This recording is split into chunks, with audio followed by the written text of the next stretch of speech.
देखो, बेवकूफ़ी और बहादुरी के बीच की जो लाइन है वो बहुत पतली सी है। जैसे मैं आपसे अगर पूछूं कि मैं कहूं कि इतिहास में भारत का एक राजा हुआ जो युद्ध मैदान में खड़ा था अकेले और उसकी आंखों में तीर लग गया। वो तीर इतना गहरा घुसा कि उसकी खोपड़ी में पहुंच गया, पर उसने तीर निकाला और फिर भी बहादुरी से लड़ता रहा। तो क्या पर्सपेक्टिव आता है? आप यही कहेंगे ना, बड़ा बहादुर था। अब इसी का दूसरा पहलू मैं बता रहा हूं।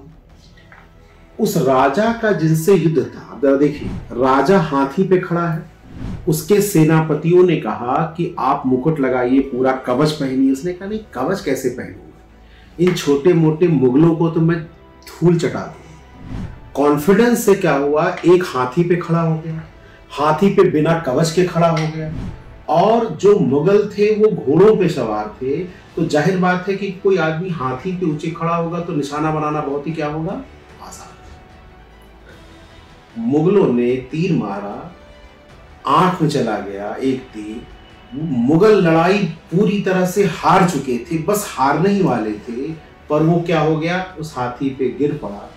और उसके बाद से कहानी का दूसरा हिस्सा ये है कि बाकी सेना मैदान छोड़ के वो जो योद्धा था उसका नाम था हेमचंद्र विक्रमादित्य, और उसे हराने वाला जो व्यक्ति था वो था अकबर, पानीपत का दूसरा युद्ध। अब आप सोचिए, ये जो बहादुरी थी, वो लड़ाका था एक अलग मैटर है, पर अगर उसने रणनीति बनाई होती, रणनीति क्या बनाई होती कि अगर घोड़े हैं तो हमें हाथी पे लड़ना है तो कैसे लड़ना है, फिर हाथी पे अगर उसके सेनापतियों ने कहा भाई कवच कुंडल सब धारण करके लड़ना है, ये उसे समझना चाहिए था, और उसके बाद वो लड़ता तो शायद आज इतिहास की दशा और दिशा अलग है।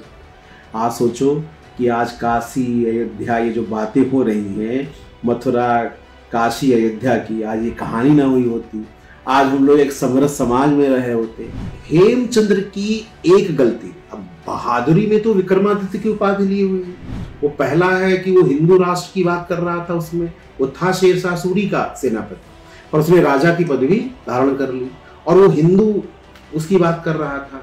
तो सोचो 500 साल पहले जाके एक छोटी गलती आज भारत के इतिहास की दिशा को बदल गया। आज का शासक एक छोटी गलती करेगा, उसका परिणाम आगे 500 साल के लोगों के इतिहास में भुगतना